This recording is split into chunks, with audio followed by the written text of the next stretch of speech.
Shalom saudaraku. Ayat Alkitab kita pada saat ini terdapat di dalam Yeskiel 47 ayat 1. Kemudian ia membawa aku kembali ke pintu bait suci, dan sungguh ada air keluar dari bawah ambang pintu bait suci itu dan mengalir menuju ke timur. Sebab bait suci juga menghadap ke timur, dan air itu mengalir dari bawah bagian samping kanan dari bait suci itu sebelah selatan mezbah. Ada dua poin penting yang kita bisa dapatkan dari pelajaran Yeskiel 47. Yang pertama adalah kata kuncinya sungai yang keluar dari bait suci. Poin yang penting yang pertama, ada orang di dalam ayat 3-5 mengukur 1000 hasta sebanyak 4 kali.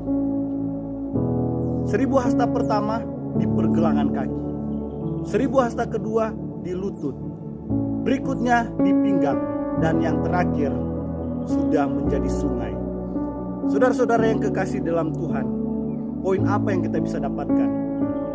Pertama adalah bait suci sekarang ini adalah gereja atau tempat-tempat ibadah.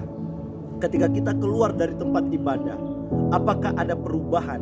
Apakah ada peningkatan iman setiap hari, setiap waktu? Itulah makna daripada diukur air itu dari pergelangan kaki, lutut, pinggang, dan menjadi sungai. Tidak secara langsung menjadi sempurna, tetapi ada pertumbuhan walaupun hanya sedikit, tetapi itu meningkat. Kemudian poin yang kedua tentang Yeskiel 47 ini, yaitu di ayat 7 sampai ayat 9. Air itu keluar dari bait suci menjadi sungai, dan makhluk hidup yang berada di bagian sungai itu menjadi hidup.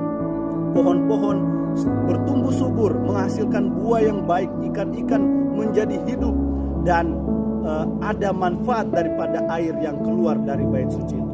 Pelajaran apa yang kedua yang kita bisa dapatkan, yaitu ketika kita keluar dari tempat ibadah, belajar firman Tuhan, apakah kita telah menghidupkan pelajaran tersebut, firman yang sudah disampaikan, yang kita telah dengar?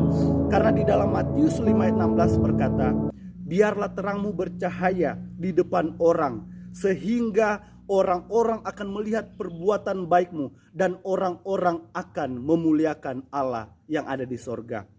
Karena di dalam Matius 25 ayat 35-36, ketika ada orang yang haus, ada orang yang lapar, ada orang yang membutuhkan pertolongan kita, yang perlu dilawat dan didoakan, biarlah kita bisa menjadi berkat kepada mereka. Itulah makna daripada Yeskiel 47.